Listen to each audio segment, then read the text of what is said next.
Hello students, so let's see the question. A recent investigation of the complexation of SCN minus with Fe3 plus lead to the values of 125, 20 and 1.0 for K1, K2 and K3 respectively. So what is the dissociation constant of FeSCN whole thrice into the simplest ions on the basis of this data?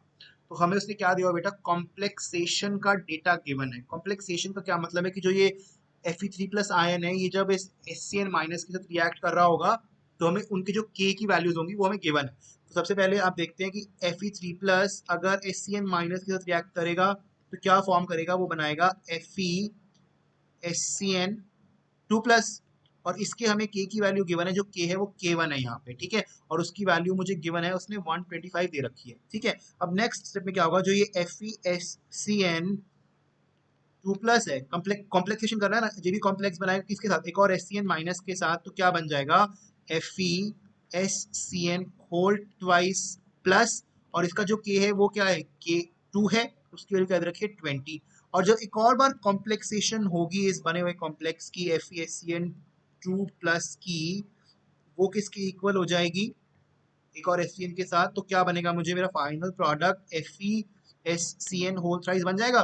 तो ऐसे इस complex की formation होगी, और इस step का जो K होगा उसे बोलेंगे K3, और उसकी वैल्यू दे रखी है उसने हमें क्या, 1.0, है ना। तो ये तो थी फॉर्मेशन की बात। तो अगर मैं एक नेट इक्वेशन यहाँ से बता के देखूं तो वो क्या बनेगी, that will be Fe3 plus plus 3SCN minus will eventually be giving us FeSCN whole thrice का कॉम्प्लेक्स, है ना बच्चों।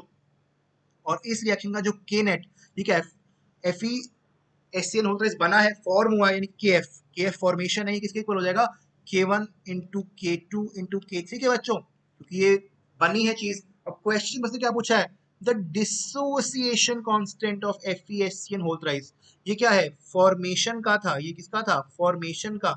हमें किसका बताना है, डिसोसिएशन का, यानी कि उल्टा हमें एक्चुअली किसकी वैल्यू बतानी है, हमें इस रिएक्शन की बतानी है कि FeSCN होल थ्राइस का कॉम्प्लेक्स जब टूट जाएगा Fe3 plus plus 3SCN minus में, तब हमें बताना है उसका डिसोसिएशन कांस्टेंट की वैल्यू Kd।